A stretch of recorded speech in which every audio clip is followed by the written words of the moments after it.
मन को वश में करने के उपाय। गौतम बुद्ध से प्रेरित कहानी। गौतम बुद्ध की शिक्षाओं में मन की शांति और इसे नियंत्रित करने पर विशेष जोर दिया गया है। उनका जीवन, उनकी शिक्षाएं और उनके द्वारा सुनाई गई कथाएं मानव मन को नियंत्रित करने और शांति प्राप्त करने के अनेक उपाय प्रस्तुत करती है। ये कहानी भी बुद्ध की शिक्षाओं से प्रेरित है, जो हमें सिखाती है कि कैसे हम अपने चंचल मन को नियंत्रित कर सकते हैं। सभी उपाय को ध्यान से सुने, तभी आपका मन वश में होगा। इस कहानी से आपको कुछ सीख मिले तो चैनल को सब्सक्राइब कर लेना। पहला, ध्यान का अभ्यास, भीतर की शांति का मार्ग।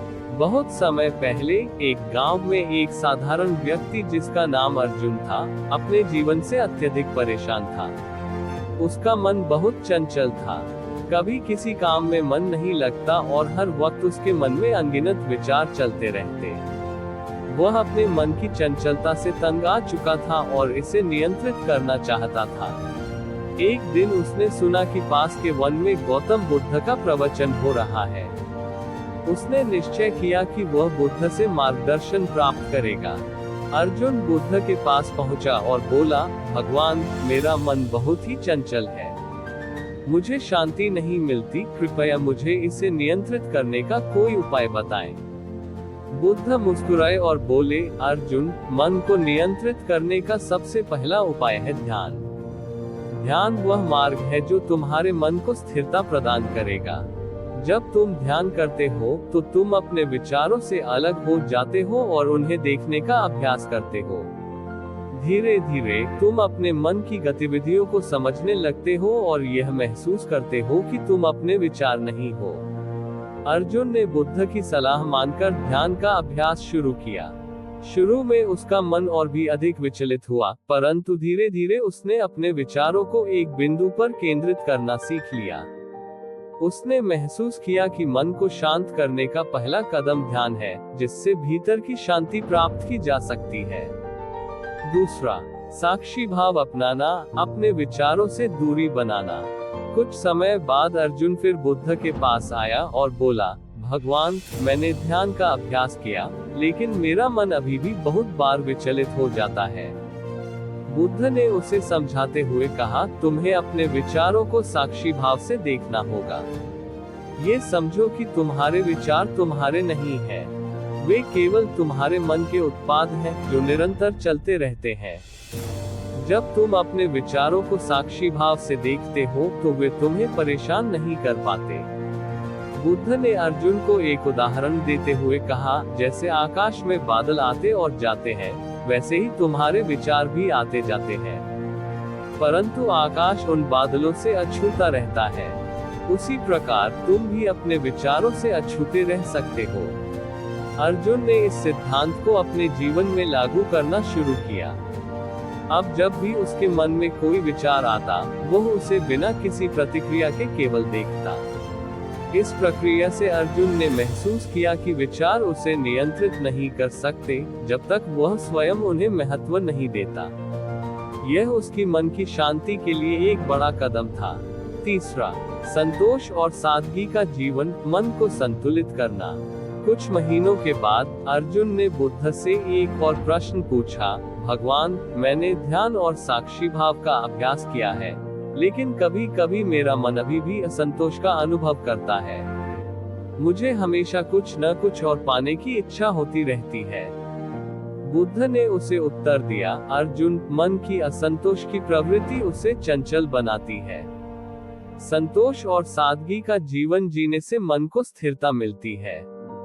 जब तुम सादगी से जीवन जीते हो और जो तुम्हारे पास है उसमें संतोष महसूस करते हो, तो तुम्हारा मन शांत हो जाता है।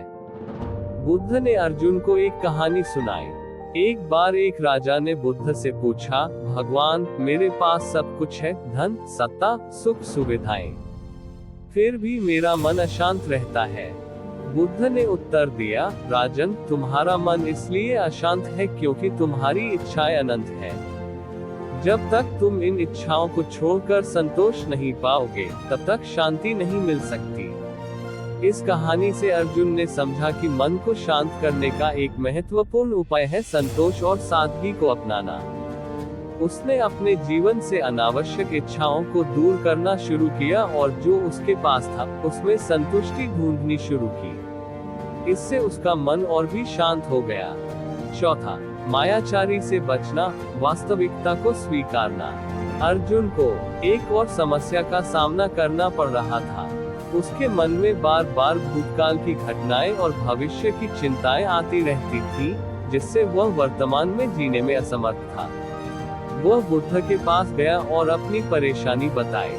बुद्ध ने उसे बताया, अर्जुन, मन को वश में करने का एक और महत्वपूर्ण उपाय है मायाचारी से बचना। मन में भूतकाल और भविष्य की कल्पनाएं करना एक माया है। वास्तविकता केवल वर्तमान क्षण है। जब तुम वर्तमान में पूरी तरह से जीते हो तो तुम्हारा मन शांत हो जाता है।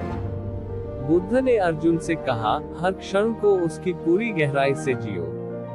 जो हो चुका है उसे बदल नहीं सकते और जो होगा वह अज्ञात है। केवल वर्तमान तुम्हारे हाथ में है। इस उपदेश के बाद अर्जुन ने ये समझ लिया कि मन को वश में करने के लिए उसे भूत और भविष्य के विचारों को छोड़कर केवल वर्तमान पर ध्यान केंद्रित करना होगा। उसने यह अभ्यास शुरू किया और पाया कि उसका मन अब कम चंचल और अधिक स्थिर हो गया है। पांचवा, करुणा और प्रेम का अभ्यास, दूसरों के प्रति संवेदनशीलता। कुछ समय बाद अर्जुन ने महसूस किया कि उसके मन में दूसरों के प्रति कई बार क्रोध और द्वेष उत्पन्न हो जाता है। वह समझ नहीं पा रहा था कि इसे कैसे नियंत्रित करे। उसने बुद्ध से इसके बारे में पूछा। बुद्ध ने उसे बताया, अर्जुन, मन को शांत करने का एक और उपाय है करुणा और प्रेम का अभ्यास करना। जब तुम अपने मन में दूसरों के प्रति प्रेम और करुणा का भाव रखते हो तो तुम्हारा मन क्रोध, द्वेष और घृणा से मुक्त हो जाता है। बुद्ध ने उसे सिखाया, दूसरों के प्रति करुणा और प्रेम का भाव तुम्हें अंदर से हल्का बनाता है। इससे तुम्हारा मन चंचल नहीं रहेगा और तुम भीतर से शांति का अनुभव करोगे। अर्जुन ने बुद्ध की इस शिक्षा को आत्मसात किया और अपने जीवन में करुणा और प्रेम का अभ्यास करना शुरू किया। उसने देखा कि जब वह दूसरों के प्रति प्रेम पूर्ण दृष्टिकोण अपनाता है तो उसका मन और भी शांत और स्थिर हो जाता है। छठवां, सम्यक आजीविका, धर्म का पालन करते हुए जीवन यापन। अर्जुन ने बुद्ध से आखिरी सवाल पूछा, भगवान, मैंने आपकी सभी शिक्षाओं का पालन किया, लेकिन फिर भी कभी कभी मुझे जीवन के प्रति उलझन महसूस होती है। मेरा मन शांत रहता है लेकिन जीवन की दिशा समझ में नहीं आती। बुद्ध ने उसे उत्तर दिया, अर्जुन, जीवन की दिशा पाने के लिए तुम्हें सम्यक आजीविका का मार्ग अपनाना होगा।